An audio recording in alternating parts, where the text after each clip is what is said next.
नमस्कार, मी माणिक कांबळे, संपादक कार्यकर्ता न्यूज चॅनलमधून आपल्याला आपल्या परिसरातील घडामोडीवरती बातम्या देत आहे। वाहनाशिवाय डिझेलचा पुरवठा करा, शिवसेनेची मागणी।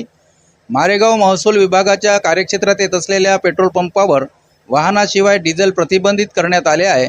सध्या शेतकऱ्याचा शेती मशागतीचा हंगाम असून या हंगामात शेतकरी आपल्या शेतात ट्रॅक्टरद्वारे नांगरणी वखरणीसह विविध कामे करीत आहे।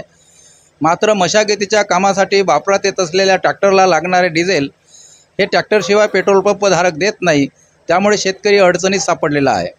शेतातून हा ट्रॅक्टर पेट्रोल पंपावर आणायला गेल्यास त्याला आगाऊचे डिझेल लागत असून कामात खोळंबा होत आहे। याचा परिणाम हा त्यांच्या आर्थिक बजेटवर होत असून आगाऊचा भूर्दंड शेतकऱ्यांना सहन करावा लागत आहे। त्यामुळे शेतकऱ्यासाठी लागणारे डिझेल हे ट्रॅक्टरशिवाय पुरवठा करण्यात यावे अशी मागणी शिवसेना उभाटा तालुका शाखा मारेगावच्या वतीनं करण्यात आली आहे।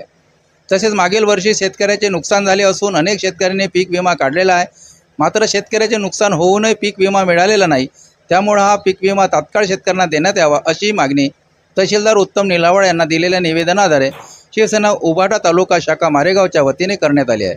निवेदनावर शिवसेना उभाटा तालुका प्रमुख पुरुषोत्तम बुटे, देवा बोबळे, नगराध्यक्ष डॉक्टर मनीष मस्की, अभय चौधरी, सुभाष बत्की, विशाल परसाके, अतुल मस्की, दुमदेव बेलेकर, तुळशीराम मस्की, इंदुताई केनेकर, वर्षा किंगरे, माला बत्की, अतुल ढोले, विशाल चिडे, करण किंगरे, अमोल धोटिंग यासह अनेकांच्या सह्या आहेत।